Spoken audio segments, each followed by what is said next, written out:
Hola amigos de YouTube, los saludo Enrique Nieto, bienvenidos nuevamente a mi canal.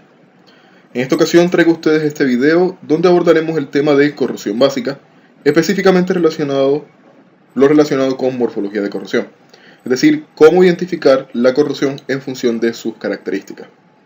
Previamente quiero mencionar que este ejercicio se realiza con el objetivo de difundir conocimiento sobre este fenómeno desde la seccional NEIS Cartagena. Cabe resaltar que NEIS es la autoridad a nivel mundial en lo que es el tema de corrosión. Ellos crean estándares, reportes, realizan conferencias, etc. Y tienen secciones estudiantiles alrededor del mundo, de la cual nosotros somos una de ellas. Estamos ubicados en Cartagena de Indias, Colombia, y somos la primera seccional estudiantil en esta ciudad, la primera también en la región Caribe, y la segunda a nivel nacional. Como les mencionaba, mi nombre es Enrique Nieto, soy estudiante de Ingeniería Mecánica y fui presidente de esta seccional desde el año 2014 hasta mediados del presente año. Esto a manera de preámbulo, pero sin más, podemos comenzar. Ok, para entrar en el tema de corrosión básica es necesario definir qué es corrosión. La corrosión se define como el ataque destructivo que sufre un metal por reacción química o electroquímica con su ambiente. ¿Por qué es importante estudiar este fenómeno? Además, que es necesario resaltar que la corrosión es un fenómeno natural. ¿Por qué es importante estudiar este fenómeno? Porque la corrosión causa disminución de eficiencia. Es decir, en algunos procesos donde hay presencia de corrosión, puede verse afectado el proceso. Colocando un caso puntual, tuberías de hidrocarburos, de transporte de hidrocarburos. Si existe corrosión interna, pues lógicamente los productos de corrosión van a estar almacenados en el interior de la tubería, lo cual va a afectar el flujo del fluido. Cuando se ve afectado el flujo, por lo general se remite a turbulencia, lo cual puede afectar nuevamente todo el proceso, bien sea en algún daño, bien sea en alguna falla del equipo, etc. Existe disminución de seguridad. Por ser un ataque destructivo, los metales pierden bien sea espesor o bien sea sus propiedades. En el caso de pérdida de espesor, ante una misma carga aplicada, los esfuerzos, que son definidos como la reacción del material ante una carga, se ven afectados e incluso crecen. En el caso de pérdida de propiedades, ante unas mismas condiciones ambientales, ante unas mismas condiciones de carga, la pérdida de propiedades va a resultar en que el material responda de manera diferente. Por lo general, en menor cantidad, en menor proporción, lo cual nos puede llevar a un rango de incertidumbre y, por qué no, a una falla catastrófica. Estas fallas catastróficas podrían incluso llegar a pérdidas humanas.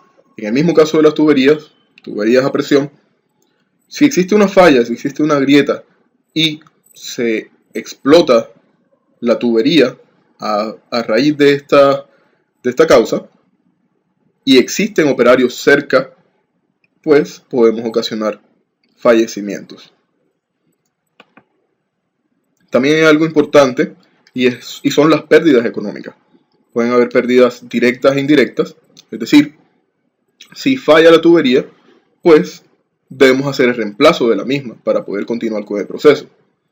Las pérdidas pueden estar relacionadas con el mantenimiento, pueden estar relacionadas con la reparación de los equipos, la prevención e incluso pérdidas ambientales. Es decir, si hay un derrame de hidrocarburos, pues el entorno donde se está elaborando y el entorno donde existen las fugas, pues se van a ver afectados y nos puede llevar a sanciones de tipo económico y, pues, ¿por qué no?, a una pérdida ecológica. Ok, a menudo existe la confusión entre las palabras oxidación y corrosión. Vamos a ver cuáles son las principales diferencias para poder enmarcar ambos términos de manera diferente. Lo primero que tenemos que entender es que la corrosión es un proceso que en la mayoría de los casos no es beneficioso, ¿sí? Mientras que la oxidación puede ser o bien beneficiosa o bien dañina. La corrosión es un proceso irreversible, mientras que la oxidación puede ser definido únicamente como la transferencia de electrones. En algunos casos podría ser reversible. Ok, la corrosión por lo general sucede en metales. Existen varios tipos de corrosión y existen varios tipos de oxidación. La oxidación también puede darse de una manera muy amplia, ¿sí? Mucho más que la corrosión, e incluso pueden verse envueltos en algunos procesos de alimentación o algunos procesos de la comida. Poniendo un caso puntual, las manzanas. Las manzanas, cuando las mordemos y las dejamos expuestas al ambiente, tienden a reaccionar con el oxígeno ambiente, formando unas capas rojas que simplemente son el resultado de esta reacción ante el oxígeno ambiente. La oxidación es un proceso que puede suceder casi en cualquier lugar, generalmente donde hay presencia de oxígeno o transferencia de electrones. La corrosión usualmente no es deseada, mientras que la oxidación podría ser beneficiosa en algunos casos, como lo es la prevención del cáncer. Ok, acá hay un mensaje que quiero dejar claro. La corrosión es un proceso natural. Vamos a ver cómo se da. Usualmente los metales los encontramos en estado de óxido, ¿sí? Poniendo el caso particular del óxido de hierro. Estos óxidos los sometemos a un proceso de limpieza, a un proceso de purificación, los llevamos a un alto horno, a un horno Bessemer, y luego les hacemos un laminado y tenemos una tubería de acero en el caso de la producción de tuberías de acero. Este proceso se le conoce como refinación, ¿sí? Ahora, el proceso de corrosión es el proceso inverso, es decir, cuando tenemos la tubería en servicio, bien sea enterrada, bien sea aérea, la tendencia de los metales es regresar a su estado energético más estable, en este caso, la formación de óxidos. Ok, entonces llegamos a la pregunta de por qué los metales se corroen. Los metales se corroen en dependencia de la energía necesaria para poder hacer la transformación de óxidos, de sus óxidos, a su estado de metal puro, ¿sí? Para esto tenemos una energía que es necesaria, que usualmente, en este caso las medimos en megajoule por kilogramo de óxido. Perdón, para producir 1 kilogramo de metal. Entonces esta es la energía necesaria. Tengamos en cuenta que no todos los metales se refinan con la misma cantidad de energía. Es decir, que el proceso contrario, es decir, el proceso de corrosión, no va a suceder en la misma cantidad. Veamos algunos casos. El caso del hierro. Esta es la energía necesaria para transformar óxidos de hierro y convertirlos en 1 kilogramo de metal puro. Vean la diferencia entre el hierro y la plata. La plata no necesita mucha energía para hacer este cambio de fase. Entonces, por consecuencia, podemos concluir que el hierro tiende a corroerse mucho más rápido que la plata. Ahora bien, veamos el caso del oro. ¿Por qué el oro tiene energía negativa? Resulta que en este caso sucede el proceso inverso. Necesitamos más energía, o necesitamos la energía necesaria, aquí cuantificada, es para hacer el cambio de metal puro, como encontramos el oro en la naturaleza, a estado de óxido. Es decir, por eso es que el oro se gana su categoría como metal precioso, por su resistencia a la corrosión, entre otras tantas características que tiene. Existen diferentes factores que afectan la corrosión. Vamos a ver cada uno de ellos. Número 1, la naturaleza de los metales o las aleaciones. Como vimos anteriormente, no todos se corroen a una misma rata, por lo cual es necesario conocer de quién estamos hablando. Número 2, la presencia de inclusiones en el material y en la superficie. Esto va a afectar las propiedades y pues puede generar zonas anódicas y catódicas que vamos a ver más adelante. Número 3. La homogeneidad de la estructura metálica. Homogeneidad se refiere a mantener las propiedades de igual forma en cada uno de los puntos de la estructura. En la naturaleza no existe ningún material homogéneo, pero existe alguna tendencia a mantener sus propiedades medianamente parecidas en todos sus puntos. Lo cuarto es la naturaleza del medio corrosivo, es decir, si existen presencia de sales, etc. Factores ambientales, como lo son la presencia de oxígeno, la uniformidad de esta presencia de oxígeno, temperatura, velocidad de movimiento, bien sea movimiento relativo entre superficies o bien sea movimiento de fluidos sobre el metal.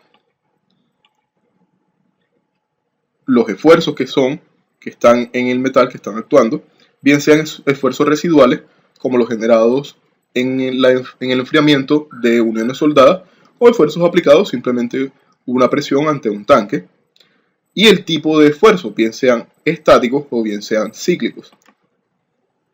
La presencia de poros o semiporos depositados en la superficie que pueden generar hendiduras y diferencias de concentración de oxígeno, que vamos a ver más adelante.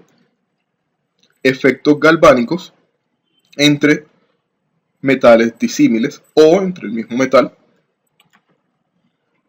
Y la presencia de corrientes parásitas de fuentes externas.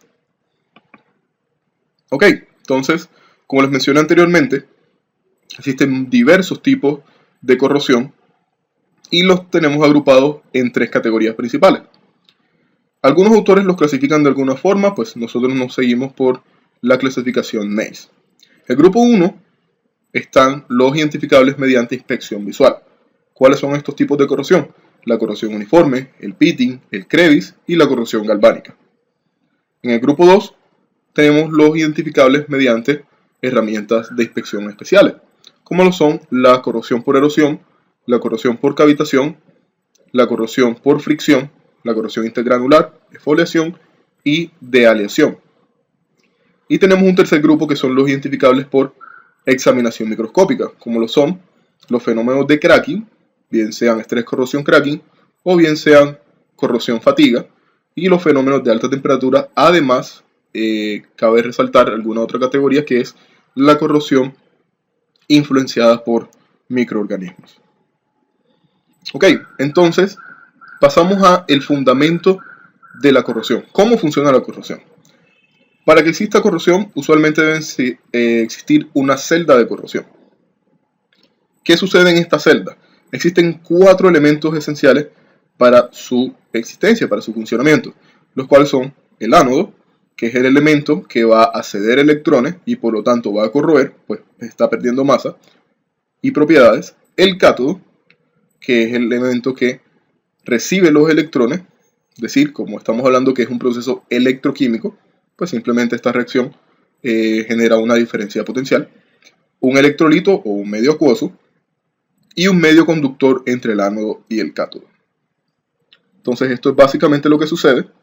Este es el elemento que se corroe y este es el elemento que se conserva, y la unión entre ambos metales, además de la solución electrolítica.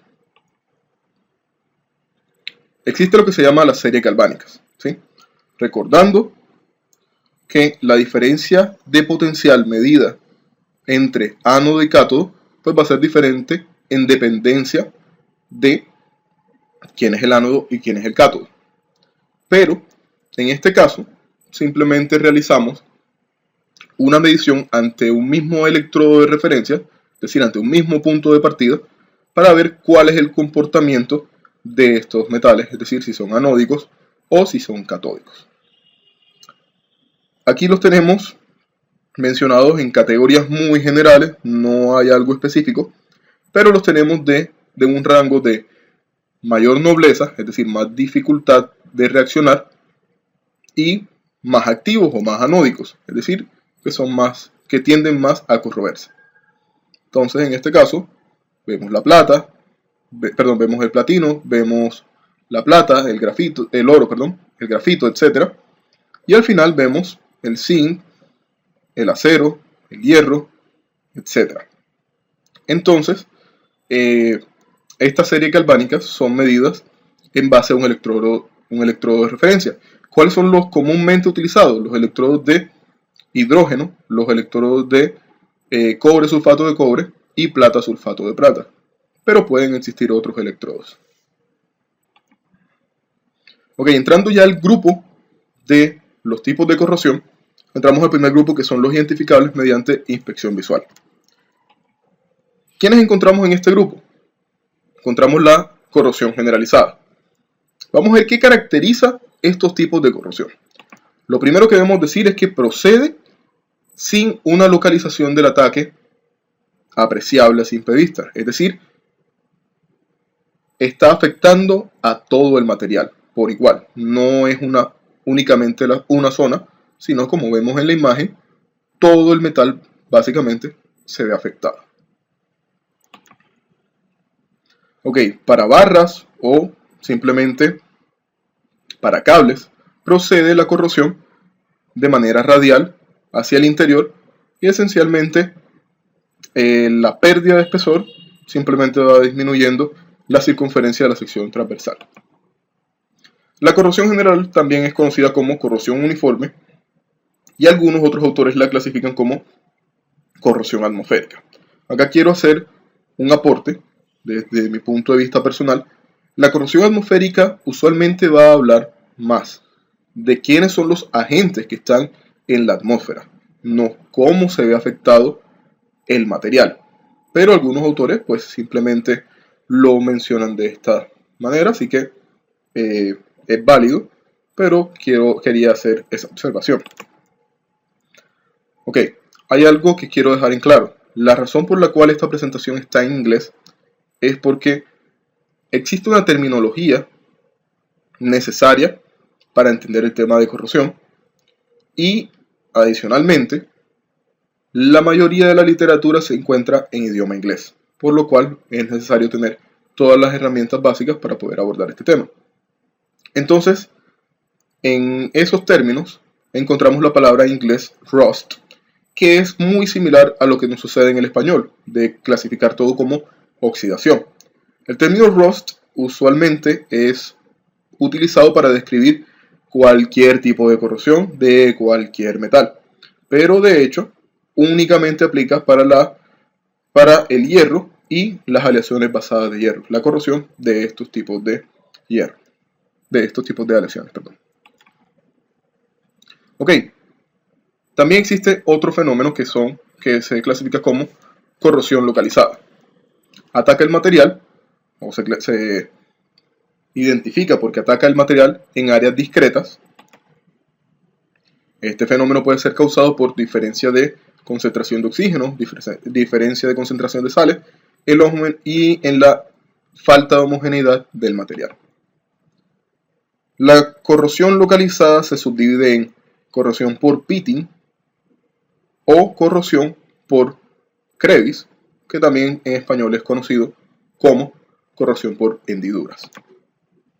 Algún ejemplo de corrosión localizada, simplemente vemos que la estructura o esta tubería en general está muy bien conservada, pero existen lugares o áreas discretas donde la corrosión se está manifestando, como lo es en esta T que encontramos. Existe un pitting o una perforación en la cual se encuentran los residuos, los productos de corrosión, perdón. Ok, entrando en estos dos tipos de corrosión localizada, encontramos primero la corrosión por pitting. La corrosión por pitting puede ser generada por inclusiones o impurezas.